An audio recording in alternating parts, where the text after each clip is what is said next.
let's talk about books. These are the books I read in October, and I moved the camera today because when I was editing, I got tired of looking at the same shot. And variety is good, so we'll see how this goes. And I noticed that I say a lot when I'm talking, so I'm going to try to stop by making myself tally whenever I do, because I'd rather just be quiet and think than use a verbal pause, as Philip would say. So,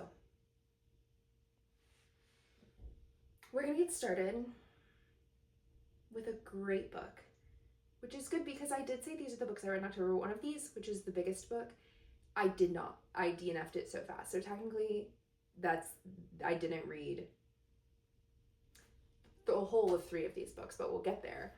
We'll get to the books in this pile that drove me crazy. And they are all beloved books. So if you love them, as always, skip me roasting them because it's not fun to hear someone roast something you love. And if you are one of the few who did not like These Summer Storms or Mile High or The Will of the Many, you are home. Welcome. So, like I said though, starting off incredibly strong with the first one is Evicted by Matthew Desmond.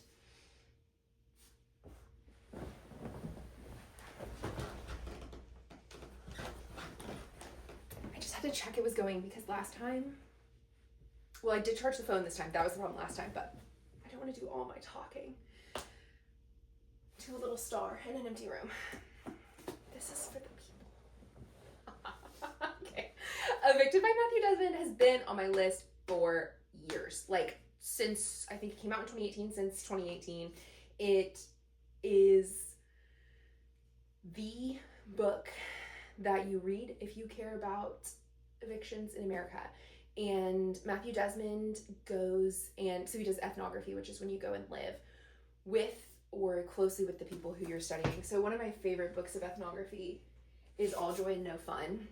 This is a parenting book by Jennifer Senior, and she covers each phase of childhood, and she spends mass amounts of time with the parents and the families of those age of kids. This book is so good and so well written and so interesting. There's a chapter on concentrated cultivation, which is like how kids who are 8 have like 6 activities now. That's so good. And another ethnography book that I learned a ton from was Hunt Gather Parent. I pulled this out at Elliott Bay in Seattle to make fun of it. I thought it would be like a momfluencer memoir, and then the subtitle is What Ancient Cultures Can Teach Us About the Lost Art of Raising Happy, Helpful Little Humans. And it was super interesting. So I've also done almost ethnography a little bit here and there when I did Summer Shadow before my senior year of college. But it's great. The other book that Matthew Desmond wrote that I've read is Poverty by America.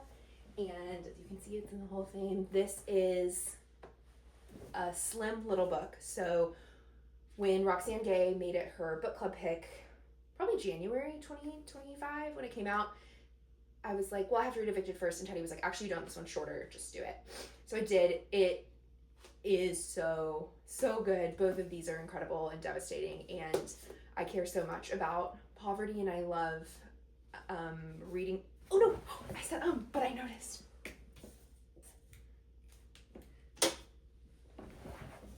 I love reading the work of someone who takes an incredible level of talent and leverages it for a population that is not going to be able to advocate for themselves or garner incredibly excellent levels of research. I think that he did a really tactful and careful job of working in not rural, inner city, and then a trailer park in Milwaukee. And it's so worth reading. It's so heartbreaking. He talks about eviction court. I mean, he goes to eviction court with some of his families that he's working with. It follows 2 or 3 of the same families through the whole book, which I didn't actually know going into it. And the way he writes those people has such respect for their humanity that I just love. But I didn't know about eviction court and all of the numbers with that, and how you're entitled to a lawyer for criminal court in America but not civil court, which is kind of arbitrary. And if you have a lawyer for eviction, which you usually don't, because if you can't afford your rent, you can't afford a lawyer, you get to like go first, basically. So all the judge just gets everybody who has a lawyer taken care of, and then you're stuck there. And so many people don't show up for eviction court because of so many different difficulties, and he does such a great job explaining so many little details that just make poverty in America so oppressive. And it's optional. Like, it doesn't have to be, the world doesn't have to be this hard for so many people. So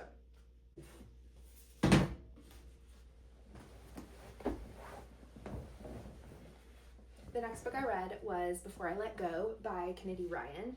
This one is a romance that came out a couple of years ago and became super beloved really fast, and with somewhat of a different group than usually loves romance books, which was interesting to me. One of my favorite people who writes about reading and talks about reading is, I think her Substack is Emma Reads Too Much, but she just goes by Emma usually. She really, really, really loved this book, and she's really picky, especially about romances. And so I finally got it and read it. It was more, so the premise is there's a couple who is divorced, and they are co-parenting their two kids, and they are the main couple in the book, so they're going to be getting back together.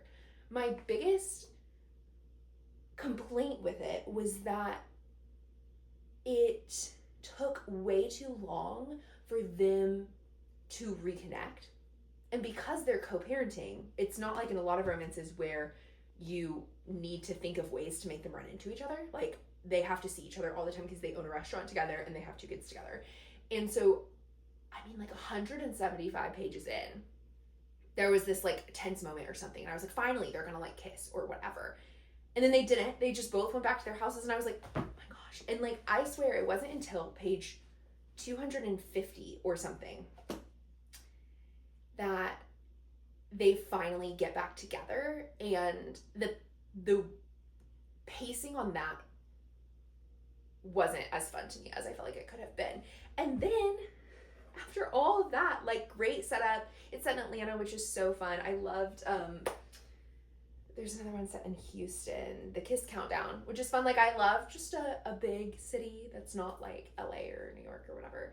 And she's built this great community with the friends and the kids and the restaurant, and how the restaurant fits into the wider business district of Skylark, which is kind of the little enclave of Atlanta that they live in. And she set everything up. They see each other all the time. And then in order for them to get back together, she has them go on this trip to Charlotte for like opening a second location of their business. And it's like the whole one room trope, single bed trope. And I was like, of all the books where you don't need to do that, this is like exhibit A. Like, there are so many other ways to have them run into each other, and I can see how you would think that would kind of catalyze something. Like, there is something to be said for just generally, like, whenever you're traveling, you're more open to things that normally feel unusual or uncomfortable to you. But I was just rolling my eyes at that point. And yeah, it has,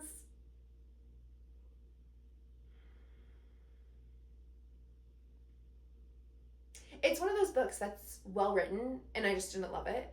I don't think my complaints about it are sort of absolute the way that I do about some of the ones that we're gonna get to. It just wasn't my favorite thing, and I thought it was too long. And you know how I care about the economy of language, so. I actually started skimming. I didn't know this was one of those. I started skimming at page 275, which is crazy to commit to reading for this much of a book and then get so frustrated at that point with how wordy it is that I skimmed. And it's a 375 page book, so I was only like 3/4 of the way through when I started skimming. Oh, and there's this therapy theme that I thought was a little bit heavy-handed. Like, whenever they were married, she asked him to go to therapy because they lost a baby. And she was super depressed. She was going to therapy and he was refusing to do it.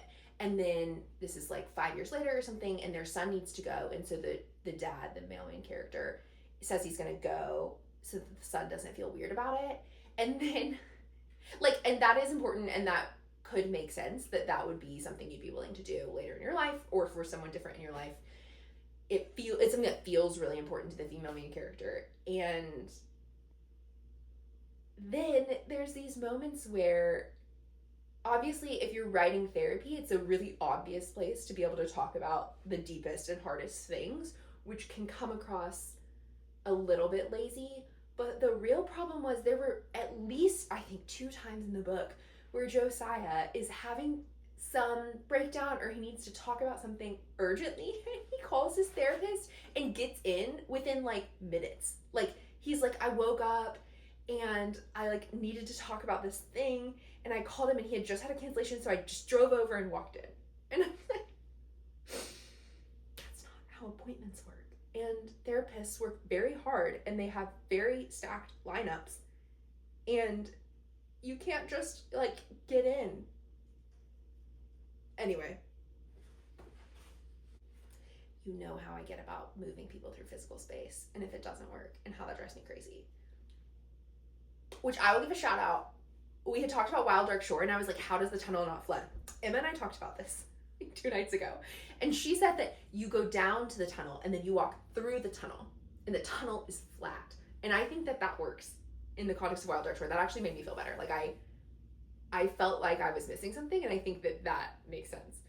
The thing with this one was, it's kind of, not quite suburban, but they live in a house, and the way the layout works, one time the female main character comes back from a date with like this other guy, and Josiah is home because he was putting the kids to bed. And so he's like trying to get out, but they've told you in another chapter that the only way, that he always parks in the driveway, and the driveway's in the front of the house. And so he sees this guy kiss his ex-wife, and he's like, oh, I'm so devastated, I'm jealous. And then he's like, I gotta get out of here before she sees me. And so then he drives away. And you're like, they're still on the porch. Like, he can't sneak out the back because the back door leads to the garage, which leads to the front driveway.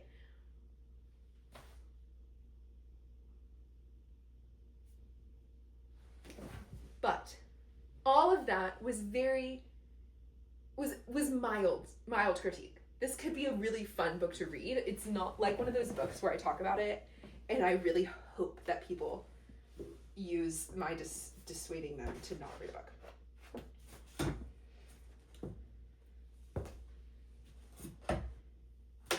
Okay.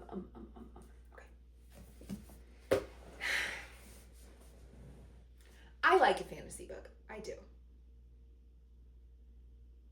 This book is called The Will of the Many by James Islington. Hierarchy, book 1. I think there's going to be 5. I could have that wrong. This book is 680 pages. So, what do we need to know? It's really popular. It's really overwritten. You could have guessed that by knowing that it's 680 pages. And I got maybe 80 pages in, and I wanted to like it. I wanted to read that kind of book, a fun adventure book. You know it's bad when I pull this out, because that means that is not sticking around.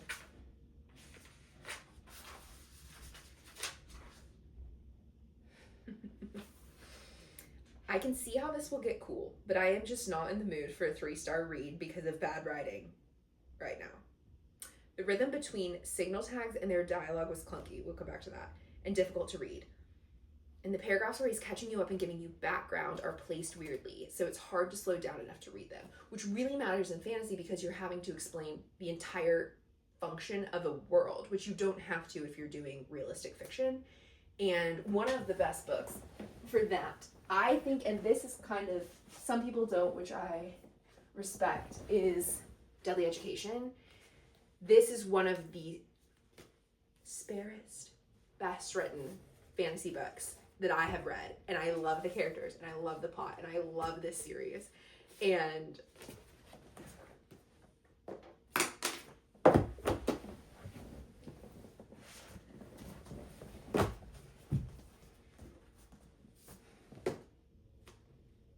come on. What Naomi Novik did in this many pages, I don't want to be rude and say James could never, but maybe James will attain that level of excellence later in his life, which interestingly, Naomi Novik, after I finished Deadly Education, should I talk while I'm climbing? I don't know. I went back and read one of her earlier books, Spinning Silver, which you can tell is longer than all the Deadly Education books, and it's not quite as excellent. Not quite as tight, it's not quite as clear. It jumps around different points of view, which is a way to get away with a little bit of easier things in writing than doing something like she did in Deadly Education. So it was actually so special to see a writer that I loved improve over the course of their career. Obviously, that's what you want. We're going to get to another little journey I went on about writers' earlier careers. But, okay, this is action. It's this guy, and he... I don't really want to explain it. Okay, this is what I will say. This book is popular enough that at the shop we hosted a midnight release party for book 2 last month, which just came out. And that's pretty rare. And then I will also say that we have had people coming in who love the series, who are like, it's so hard to read. Like, I'm slowed down. It's like kind of hard to focus on. It's a lot to take in. Why is it so long? And if even the people who like want to be cheering for you are saying that, even the fans, it's like Iron Flame all over again with Rebecca Yarros, Fourth Wing. That was the second book in the series. Okay, what I decided was reading this book felt like if someone invited you to watch a movie, and so you sit on the couch in front of their TV, and then they like an action movie, they like pull it up on their iPad, and you're like, and then right when they push play, they just stand up and start walking away from you, and so you start like following them, and then they start running, and you're trying to watch an action movie on an iPad that's far away from you as it's like shaking. It's really hard to do, and it was really hard to read this book because he's not talented enough to know where to put the sentences and where to put the explanations, and then how to have the action segments be paced at the pace you want to read them at and at the pace the action is happening at. Because if you have too much dialogue and too many explanations in a fight scene, like the reader is expecting it to feel like this, but then you're like, my foot dragged behind me. I noticed the branches above my head. I noticed the wetness of the ground and the dirt. The explosion had rippled all of the mud and the rocks. The guy came up behind me and tried to hit me with his sword. Like, whatever. Like, it's so hard to read. And it is the writer's job to make their work easy to read. That's part of the skill of writing. And if something is hard to read, I think readers can blame themselves sometimes, but often it's the fault of the writer not being readable enough. So I would encourage you to skip this book. I also find it interesting that when they redesigned it, they put this hyper illustrated cover on, because this is like a crucial piece of the technology that he explains poorly, and it's really hard to picture. And so if you didn't have this on the front of your book, you wouldn't actually know really what he's wanting you to picture when they hop in this and fly through the air. So you will probably see this book places. It will probably get turned into a movie. I bet the movie's gonna be great.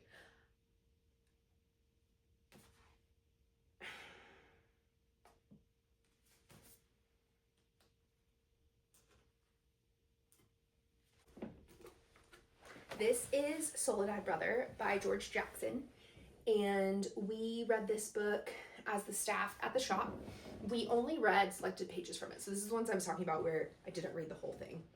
And it's the printed letters of George Jackson that he wrote to his friends and his family while he was in prison. So it's interesting because all of the letters are sender only. So they didn't... One of the things I thought would have been an interesting editorial choice was to do more editorializing between them, whether they have some of the letters that went the other direction or some commentary or stories from the people that he's writing to in between. It's really not, it doesn't have a strong editorial voice in it. They pretty much just printed the letters one after the other. So George Jackson, when he was 18, stole $70 from a gas station, I think. And because he had a record, he was told to plead guilty. And he did, and he received 1 year to life as his prison sentence. So when he was in prison, he educated himself, and he became one of the main people talking about what it means to be Black and imprisoned in America. It was really cool to read an original, like a primary source. So another book that's huge about the carceral state is The New Jim Crow by Michelle Alexander. Or if you don't want to read this one, it's super dense. There's a documentary called 13th, similar kind of vibe. There's also Just Mercy by Bryan Stevenson, which is also a movie. And it reminded me of something I had said actually when I read How the Word is Passed, which is Clint Smith traveling around to different monuments in America and examining how they tell or don't tell the story of slavery. I thought this book was fantastic. And one thing that I said when I read it was how incredible the tone was that he managed, and how it was so thoughtful and like gentle for something that really, like, I remember saying, like, if he had been angry, like, I still would have read it. It would have been a very different book. And this was almost like my opportunity to read words written in anger about something that does deserve anger. And I think there's something really valuable in that. It was interesting to see as time passed how he would change his mind about different ideas. It was interesting to see how he wrote to his parents versus other people in his life. And then there's just like the ordinary everyday of what it means to be in a prison system that cares very little for the humanity of the people within it. So when he's talking about how to make sure to fill out like this form so that he can get this form and send it to you so that you can be someone whose letters get sent straight to him instead of getting taken from him or sent through this like extra sorting system, dealing with the commissary, dealing with trying to get enough things to be able to live and live well, and how he would prefer to have books over anything else that might be sent, and that's what he wants to spend his money on. It is really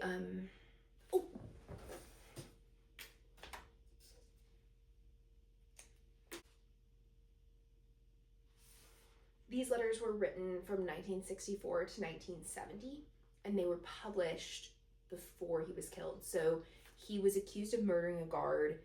It's kind of understood that he was just being targeted because of his revolutionary actions and because he was speaking out against the prison system. And so his attorneys were trying to argue for that. There was a lot of different things politically that happened. His brother stood up a courthouse in order to try to hold a hostage to get him and a couple other guys free. And then he was murdered in prison shortly after this book came out in 1970. And so the last thing I was going to say is that another thing you think about and that you get from reading this is just how very little has changed in the prison system in that time. If you read The New Jim Crow, how it has in some ways gotten worse thanks to policy and legal decisions made since then. So yeah, wow.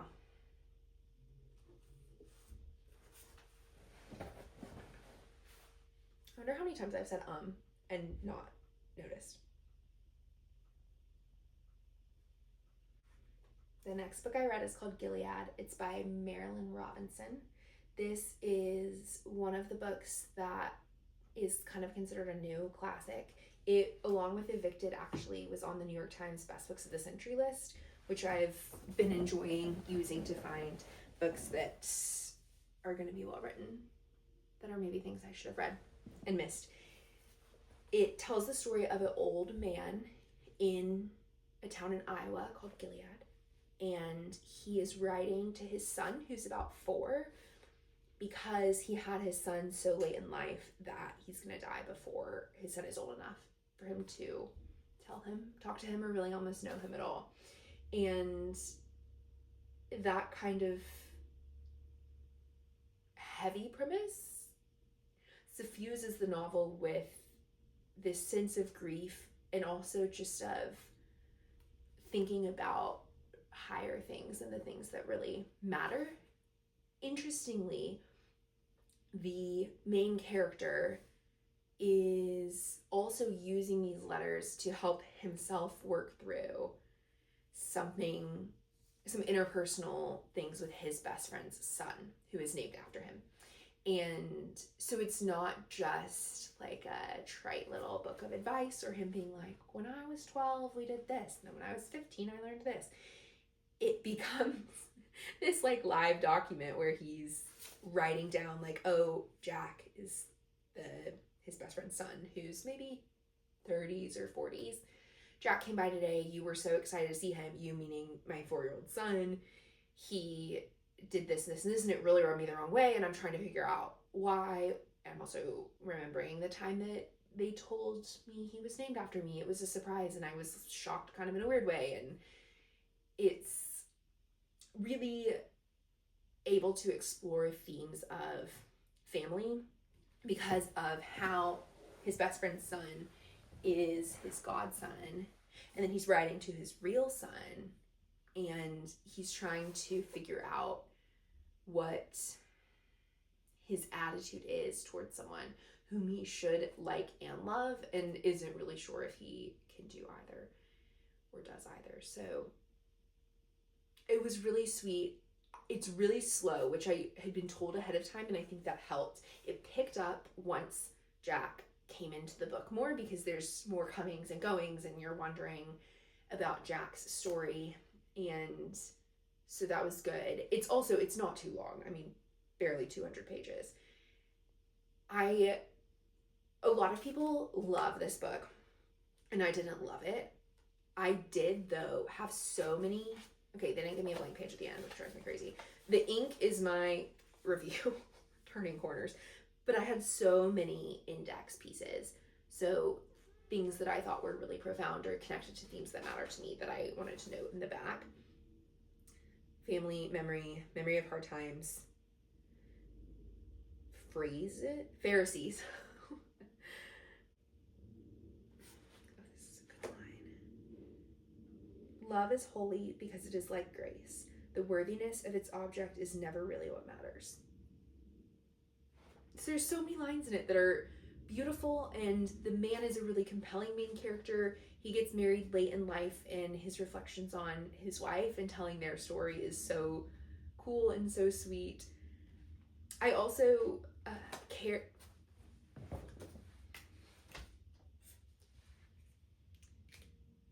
With fiction, I also care about whether it pulls off explaining and exploring difficult parts of life and existential questions as part of the actual narrative. The one that did that so well this year, that we already talked about, is A Tree Grows in Brooklyn. It was fantastic. Another one that did it really well was Practical Magic by Alice Hoffman. This one did that well. The structures that she set up around grief, dying, a small town changing, America changing. I think it's set in like 1950, 1960. It was super, super effective.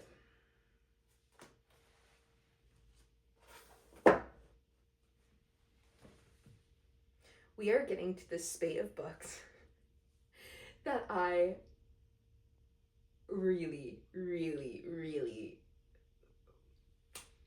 would have changed if I were editing. And that's not, you know, obviously if you're really going to be someone's editor, you're going to believe in the book and have a great connection with the text as well. So what we'll say is, this is me, a slight critic, not editor. I guess we have to talk about Mile High now. I'm running into it over and over. Here it is. Hang on. Oh my gosh, they're so heavy. So heavy. Okay. Okay. First of all,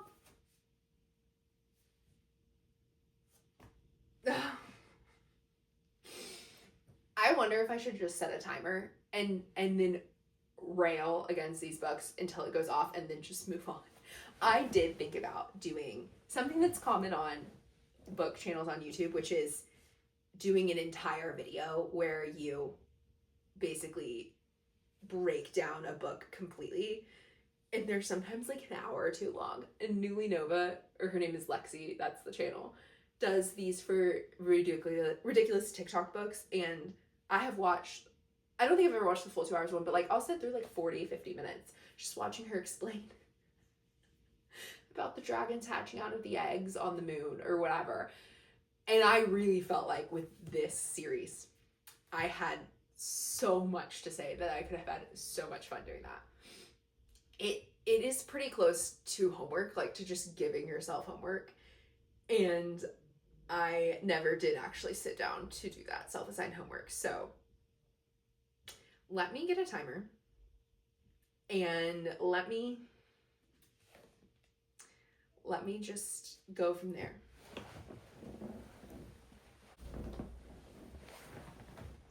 Okay. I'm going to say 1 minute of prep where I try and make some notes. And then 10 minutes to rant. That's a long time. But I will fill it.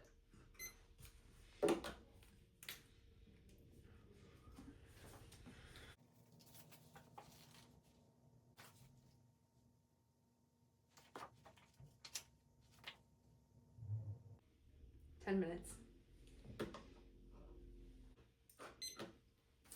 Mile High is a romance series written by Liz Tomford set in Chicago. We'll get back to that. It follows couples one of whom plays for a major sports team in Chicago.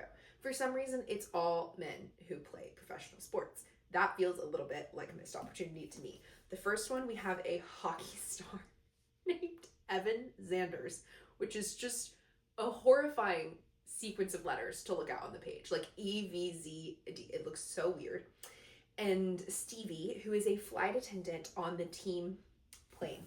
Coincidentally, Stevie's twin brother is Ryan Shea, who is the star of, the books look the same and the titles all sound the same, but this is book 2, the star of the Chicago professional basketball team, who dates Stevie's co-flight attendant, Indy, in this one. Ryan Shea's penthouse, I'm so sorry, puts him near a couple floors away from Kai, the star of Chicago's baseball team, who dates his coach's daughter, who is a baker. And then it's another baseball guy in book 4, and then one of the original hockey friends from book 1 is the lead in book 5. God, okay, we have to go.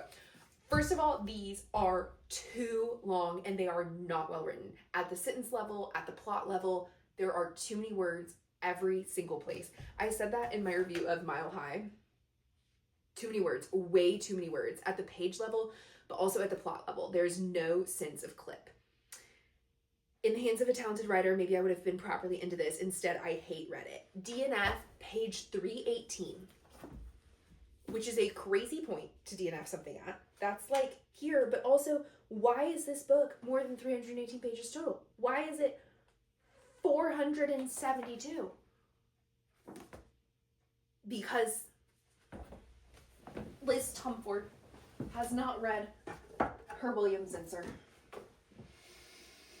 You cannot publish without having read just Simplicity and Clutter. I swear, it's like 15 pages. You just gotta read that. And look what he gives you. This is a facsimile of a previous version of this. Oh no, I'm wasting my precious minutes. Okay, where's my list? Too long. Side characters, meh. One of the best things about a romance is the side characters. And the way that the author builds out a full, wonderful world. And people fit into communities, and their romantic lives have to fit into that community. And that is an important part of a romance. This one is a best friend's brother trope. The best friend and Eve's relationship in this one is so great. The naming, super silly. We won't get into that. This one, the daughter is such a great character. Such a good 12-year-old. It's really hard to write kids well. I'm yelling because I'm so excited. I'm sorry. The side characters in this were terrible. There was one point in this one where Stevie, the main girl here, and her best friend, Indy, the other flight attendant, are leaving the flight, and Indy's like, I'm gonna go home to my boyfriend, and Stevie's like, oh my gosh, have fun. And I was like, that was kind of weird. Why are we listening to Indy say words? And then like 2 pages later, she shows up at Stevie's apartment bawling because when she got home, she walked in on her boyfriend cheating on her, and we had to have that happen to set us up for this book. And I was like, oh, no wonder Indy got to say something, because ugh. And that's something I wrote in the third one. Sorry, that's like shaking. Is that the characters all felt half real. Everything felt half real and half fake. And that is not good enough. And it wasn't even like Cross the Line, which is the romance that I didn't like last month, where it was like the characters were incredible, but then everything else was kind of mid. Like, even the characters didn't feel totally real. Moving on. The male main character in this one is like trying to be kind of a bad boy.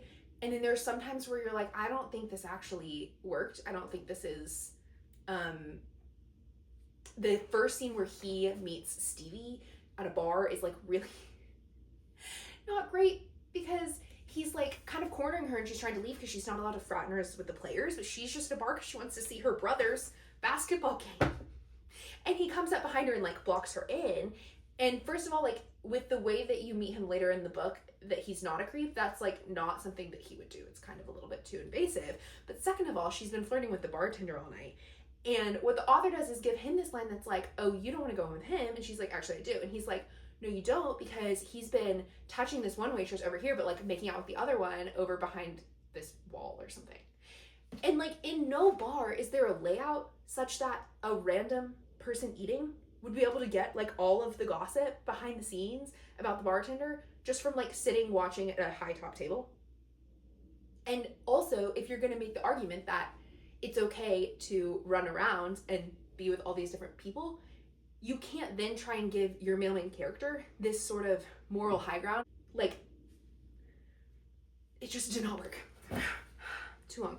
In this book, the female main character has a really potentially cool story and job. She's working as a flight attendant because of her boyfriend that cheated on her. You remember, he didn't want her to use her MBA because they needed something, and so that's why she's a flight attendant. And she has an MBA and she cares a lot about philanthropy, and like that is one page of this whole book. So that was completely underutilized, which was a bummer. Oh, we'll come back to that. All of these are sports. The 3 minutes. The way the sports were used was super, it actually was okay in the baseball one, but in these, like, so this one he's like, well, like, I need to get my contract re-signed, so I can't date you because my team, my Chicago hockey team, can't know that I have a girlfriend, because part of what I bring to the table is that I'm this like bad boy who's really interesting, and like the people love that. And so like if I want my job to re-sign me for my abilities playing hockey, I can't date you. I don't think that makes sense. And then in this one, it was like the reverse. So the manager of Chicago's NBA team is like, Ryan, I need to know that like you can care about things other than basketball. And so he gets a fake girlfriend. And this one, he and Indy are fake dating for like half of it. It's like, is that, I don't think that's quite how sports work. Correct me if I'm wrong. Bad writing. There you go again. Power. Yeah, that's, I think, the appeal of like a sports romance or like a billionaire romance is like it sort of gives you access into this world, and it's like really cool. Like in this one, he like, you know, really loves fancy clothes and whatever, and like they're flying each other around.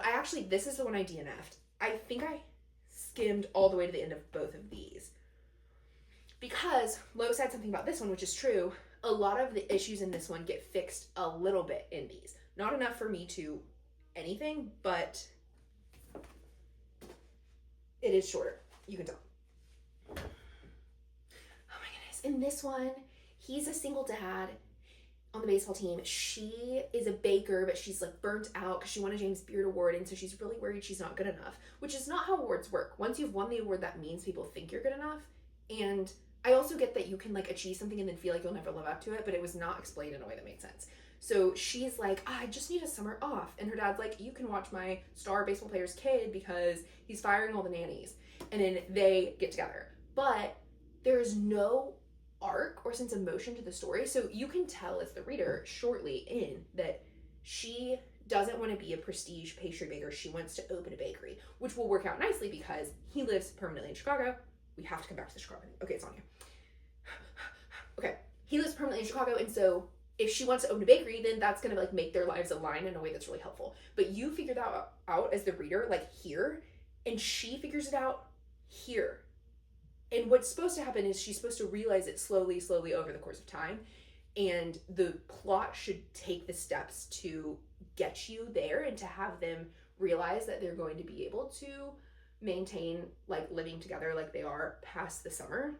But when you're reading 200 pages of like, this will never work, this will never work, this will never work, you're like, honey, it will. The book is a romance. I know it's going to. You have to like get it there. 40 seconds left. Arc issue, this one, oh my gosh. No, we don't have time. Okay. He buys them a house like 6 months before they officially start dating, which is so weird. And he FaceTimes her parents every week without telling her because he's trying to learn sign language because her dad is deaf, which is cool. But it was weird to do all of that secretively when you're fake dating and you're not even real dating. Oh my gosh. And then it says this is set in Chicago, but nothing about this is Chicago-y. And there's 9 seconds on the timer. I'm finishing the Chicago point and then we're going to be done. You don't need to hear that loud. Beep. Okay. Set in Chicago. First of all, the paparazzi are a huge theme. Get the chart back. In these books, there are not paparazzi in Chicago. Like, there is very, very little celebrity culture here. Downtown is not like Manhattan. Like, some people live downtown, but it's pretty much a ghost town in a lot of neighborhoods. There's no vibe that she has even been here. And then in the end of the second book, I told you Ryan buys a house. They all move out to the suburbs, which is a very Chicagoan thing to do. But if you want to be here, you want to go bat for the city, like you got to do it. And then there's this line about, oh, we need to try that new restaurant on 8th. That is not a thing. 8th Street is about this long, and it's in South Loop. And the numbered streets in Chicago only start on the south edge of downtown and go south. So very rarely do people who live north of there use numbered streets to refer to things. And there are no restaurants on 8th Street. Oh my gosh. That's what you say in Manhattan. You're like, oh, I'm going to go to this place on 55th. I'm going to go to this place on 8th. Set them in New York if you want them to be set in New York, or just set them nowhere. Like, this could just as easily have been set in Cleveland or Denver or anywhere else. And that's ridiculous. And then, to top it off, they say in one of these books that they're going to watch the sun set over Navy Pier. Navy Pier juts out into the lake on the eastern side of our gorgeous city. The sun has never set over Navy Pier in the entire existence of Navy Pier and the sun. It rises over Navy Pier. And if you live in a penthouse, perhaps you would very much enjoy that. But that is not the direction it goes. Oh my gosh. Guys, these books are hilarious and terrible. Do not read them. But people love them. And you might be one of them. And if you are, I will not judge you. We are different. And the things that bother me don't have to bother you. Guys, I'm really glad I set that timer because I could have gone on for a long time. And here we go. Okay, I think that's all we have from here for this month. We have a really good one coming up for next month. And then we're gonna move on to one that I really liked, which is so fun. Guys, I'm so worked up from that ranting. Ugh. Ugh. So silly.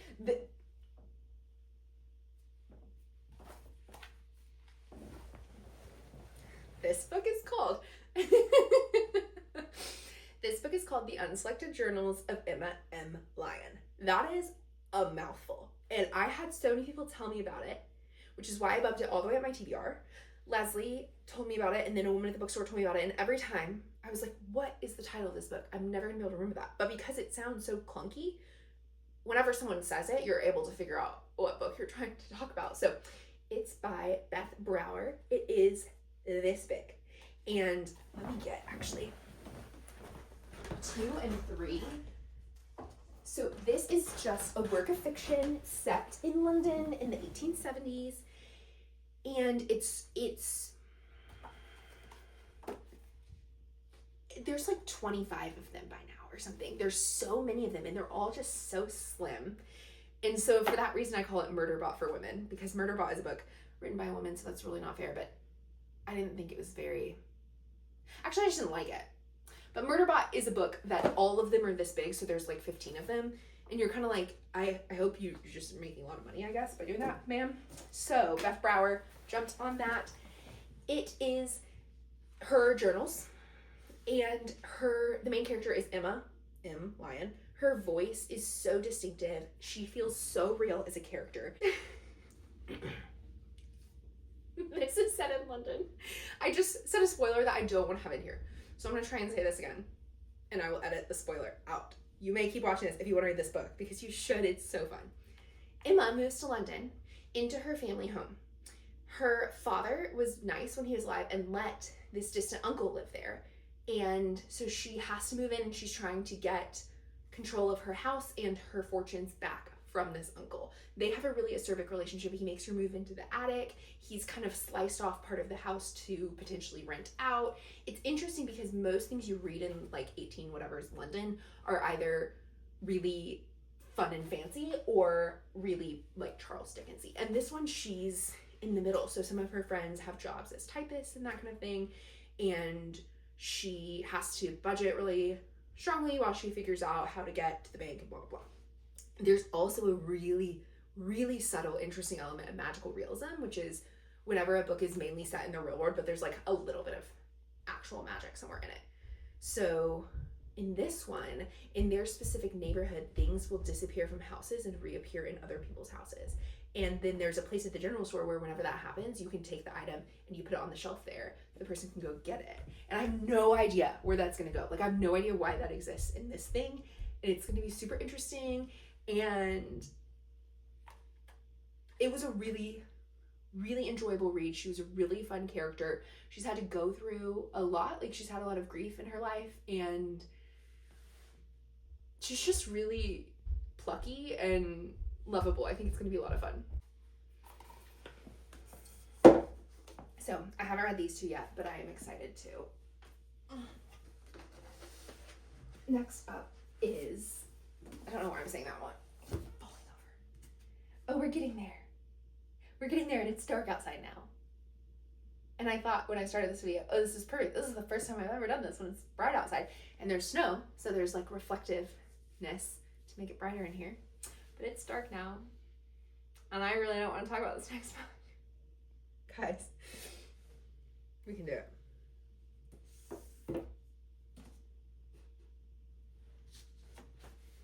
This book is called These Summer Storms by Sarah MacLean. This is a book a lot of people really enjoyed, and it made an end of year list that is crazy to me, but that's okay. So, yeah. Sorry, I'm being so weird. But really, this book is really popular. It's kind of like Wild Dark Shore, where me disliking it puts me very alone in company, and that's okay. It's the story of Alice Storm. She is a daughter, one of 4, and her father invented the iPad basically in this world. So the Storm Empire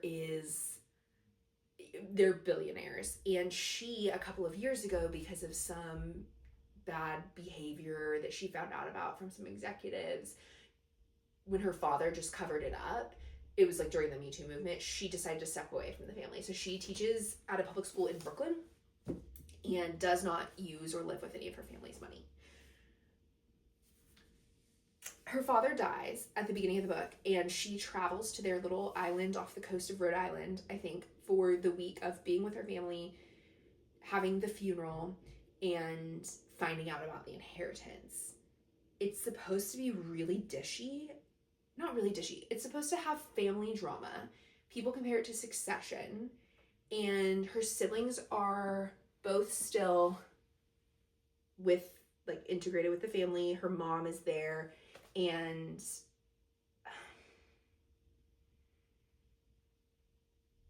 it just did not deliver on its promise. Like, the author will tell you, like, we always had to be on. Like, our father was always challenging us as we grew up, and you have to be really sharp.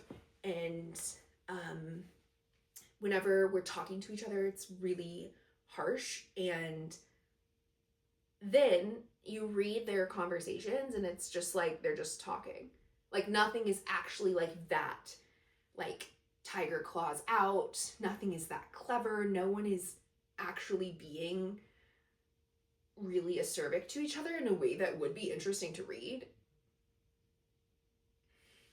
Teddy said it's like reading a book about being angry written by someone who's never been angry, which is totally fair. So what happens early on is every family member is given a letter by sort of the dad's like right-hand man, and the right-hand man and Alice kind of like might have a thing, and everybody's letter has something to do that's going to be really hard for them, and if they don't all do their task by the end of the week, then no one will get their inheritance.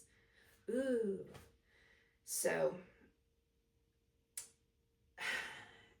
it just was so messy to me. There was a moment where, so if anyone, Alice's only task is she can't leave the island.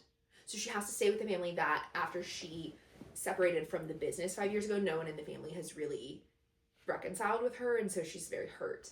And the whole time she's like, I might just leave. I might just leave the island. Who cares if they don't get their money? They'll have to learn to live like I had to learn to live. We don't need these billions of dollars, blah, blah, blah. And the whole book, she's really wrestling with whether or not she's going to leave. And then all of a sudden, like 2/3 of the way through, the funeral happened, and one of her dad's friends is leaving, and she's like, hang on. And then the book's like, 20 minutes later, Alice was at the helicopter pad with her suitcase.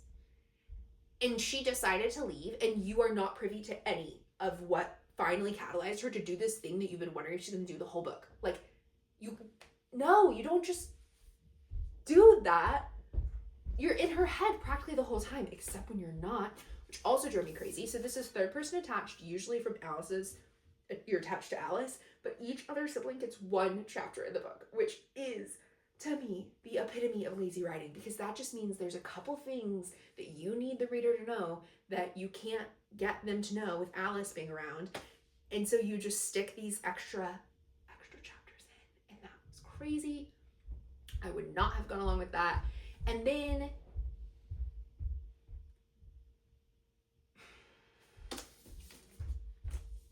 these are the marks of my frustration. Let's briefly journey them. Oh my goodness, one of her best friends is named Roxanne, and then you hear something about Gabby, and then not until the funeral, which is like 200 pages in, do you learn that they're married to each other. Like, you think she's just talking about two of her friends. That's such a really easy oversight to fix, and that was a really weird one that I went back to check, and they never said. Oh my gosh, there were all these parentheticals, which Flannery O'Connor has a thing against parentheses that has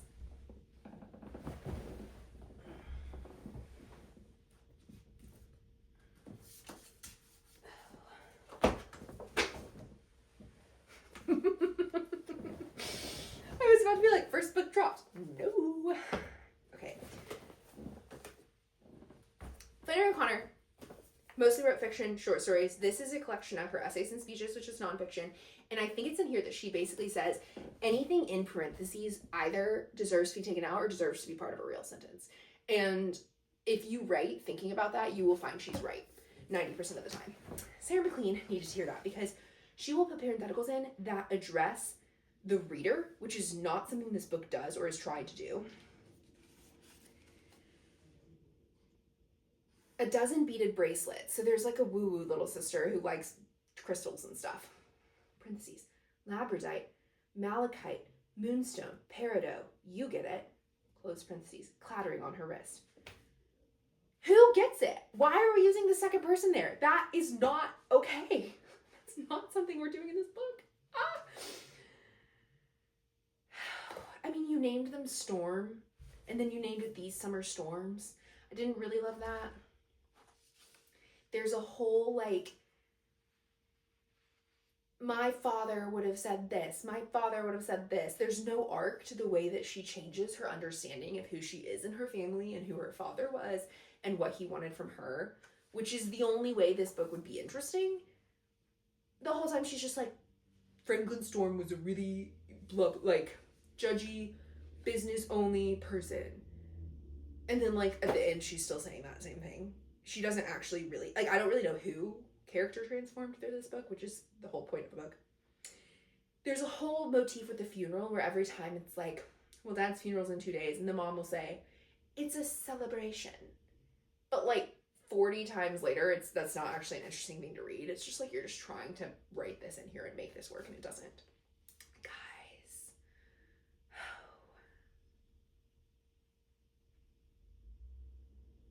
Oh, no. Oh. Okay.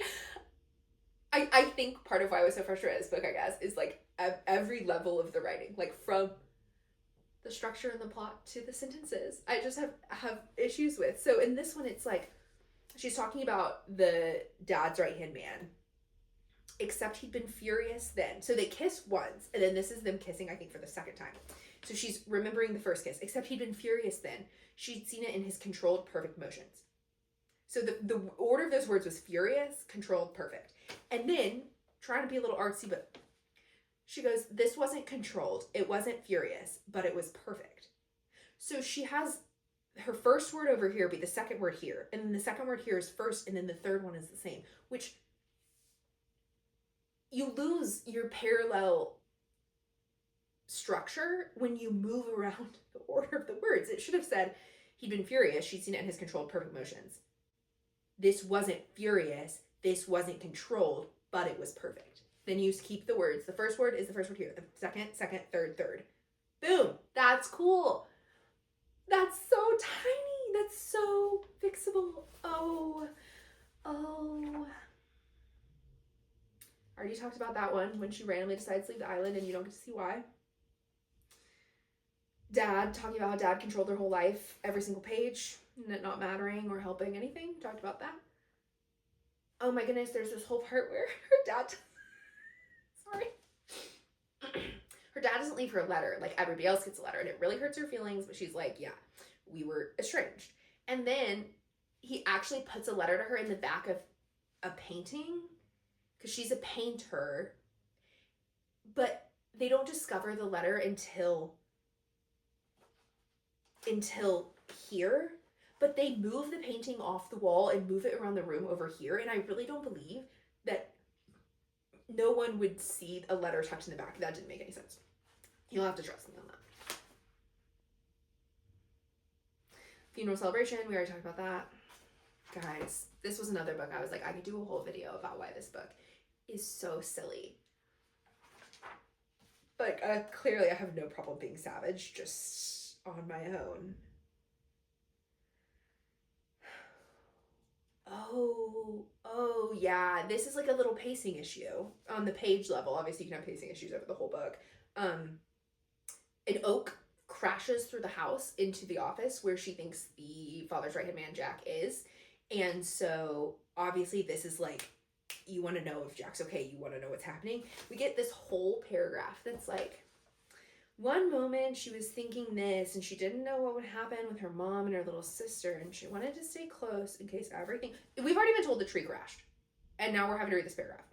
Off the rails. The next thing she knew, the rails went off in a completely different way, and she was running through the dark corridors to Franklin's office, heart in her throat. You have to switch the order of these paragraphs so that it's like, I'm waiting outside this room. I'm really worried about my mom and my sister. Things are about to go off the rails. Crash!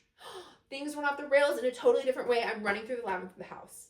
That is the way the pace of this would work, so that the reader would read every sentence. Because when you introduce something to the reader, and then you make them slow down to read a paragraph they don't care about, they're just going to skip it. And they have every right to skip it because you didn't put it in the right place. Oh, this book is so silly. And so, that's all I have to say about that.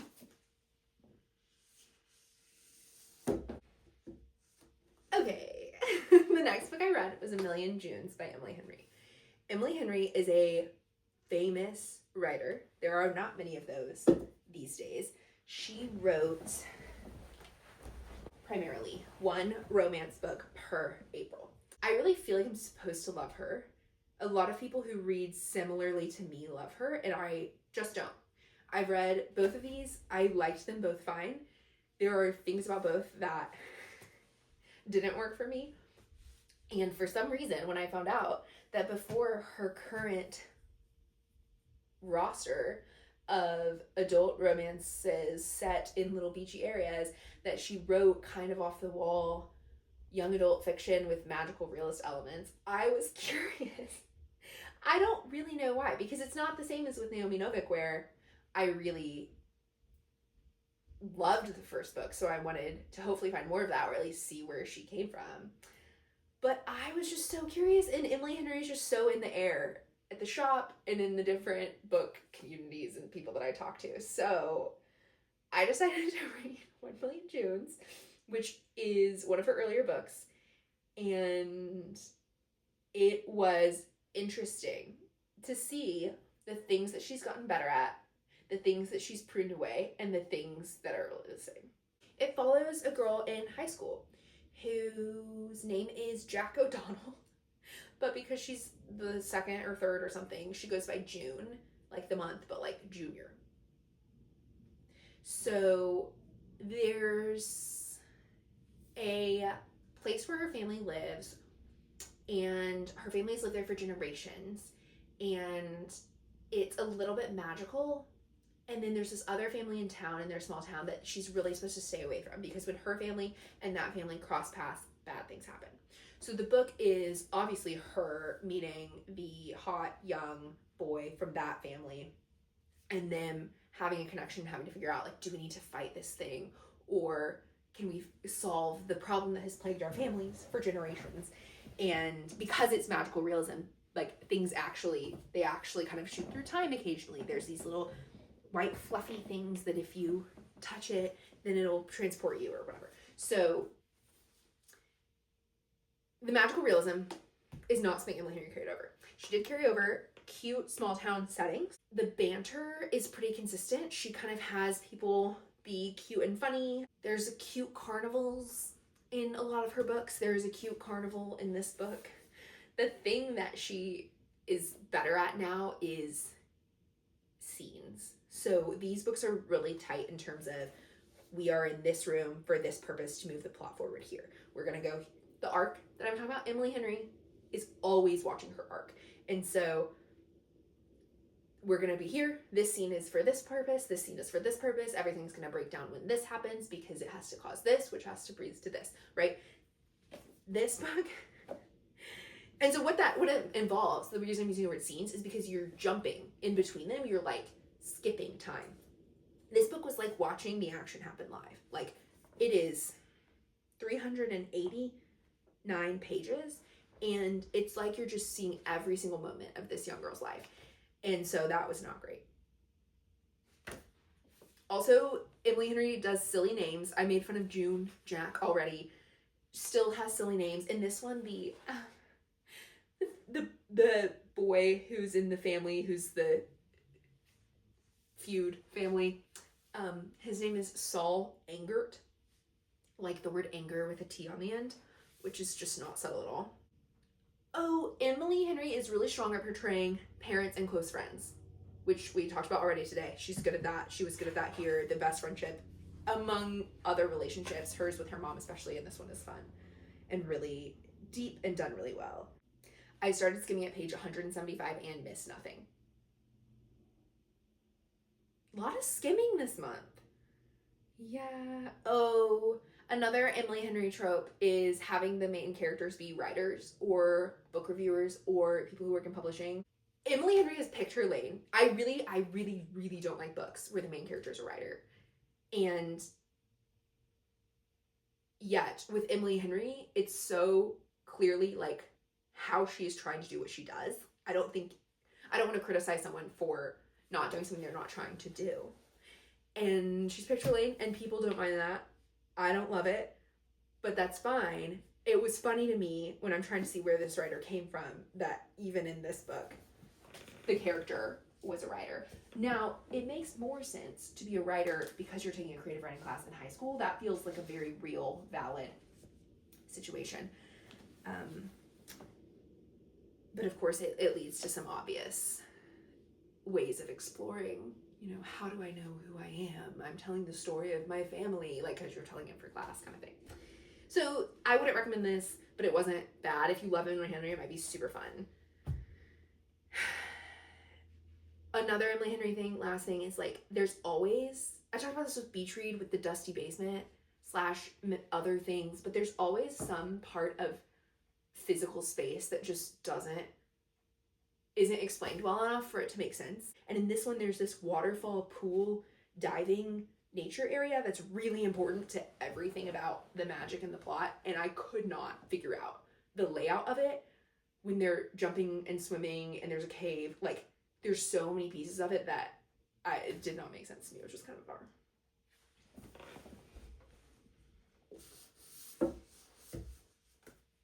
Two left. The next book I read was Kira Kira by Cynthia Kitahara, and as you can see, this won the Newbery Medal. It is from the early 2000s, and it follows two sisters who moved from Iowa to Georgia. Their parents are Japanese immigrants, and they're working really menial jobs, and it's told from the younger sister's perspective. And it is really full of heart and really sweet, but the younger sister is like a great character. She has a lot of, I think one of the strongest things was the way that Cynthia portrayed the sister relationship and how the little sister looks up to her older sister. It is a pretty heartbreaking book, but you know that the way that the lead-in is set up, it tells you kind of what you're getting into in a way that's exactly what you want with something like this. I said this book balanced specific details with universal themes really well, right? Because it's about poverty, it's about immigration, it's about assimilating or standing out in a new culture. And if you try and do that too heavy-handedly, it doesn't work as a piece of fiction. And this worked. It's about a chicken hatchery, so that's one of the places her parents work. And going camping, and immigrant poverty and broken dreams. Bear traps and sickness, sorry, I'm trying not to spoil, show the difficulty of attaining safety, much less a fair livelihood. The moments of daily despair and absolute devastation really gave a realistic voice to the difficulties endured by poor immigrant families. I mean, there's a part where the kids have to just sit in the car in the parking lot in the Georgia heat while their mom is at her factory shift for 10 or 12 hours because there's no one to watch the kids. And that's all that's literally the only option. And there's so many things like that where you see them trying to make ends meet.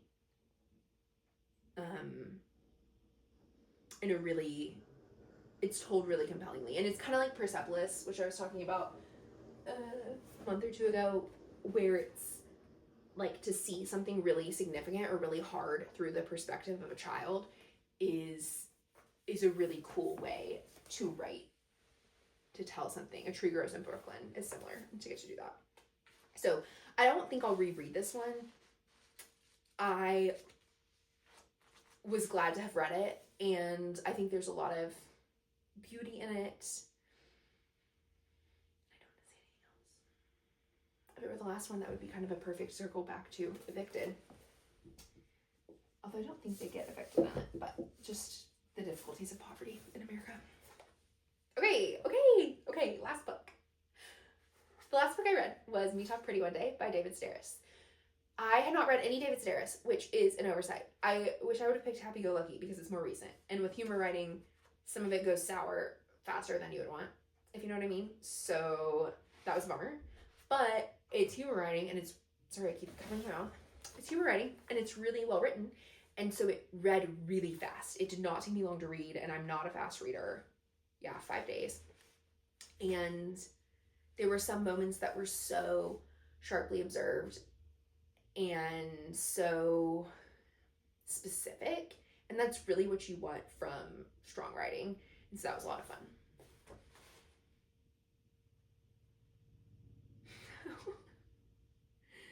Yeah, I said strongly observed and occasionally funny.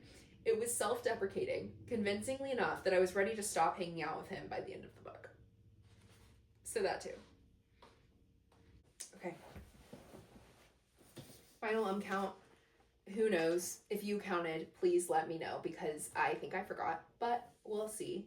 I'll probably see in the edit. Final. I feel like I don't need to say that one's not to read because it was so emphatic during the video. So we'll just say ones that were solid were Kira, and Gilead. Ones that I really, really loved were the unselected, say it with me, the unselected journals of Emma M. Lyon and Evicted. So that's not super exciting numbers wise. Technically, I DNF'd Mile High last month. We talked about that when it got cut off on the video. Technically, I skimmed the ends of this one and this one. This one I didn't read all of, and this one. And I think I said this one like 200, 300 pages in. So, no, this one. Guys, may I take this moment to recommend not only these two incredible books that I was lucky enough to read during October, but also this lineup of permanently incredible books that I have been lucky enough to find in other more fertile reading months of my life. And and all of those are so wonderfully worth reading. We could probably do some theme connections. Also these, right? These are my favorites. The Betsy Tacy books, the Pinderwicks, and the Mysterious Benedict Society books. The main character, Emma, in this one reminded me of Betsy in the funnest way. So I'm sure there's a lot of theme connects. Obviously, I pulled Poverty from America down from there. Poverty by America. But that's it. Who knows how long this is? Hopefully not too long. Okay,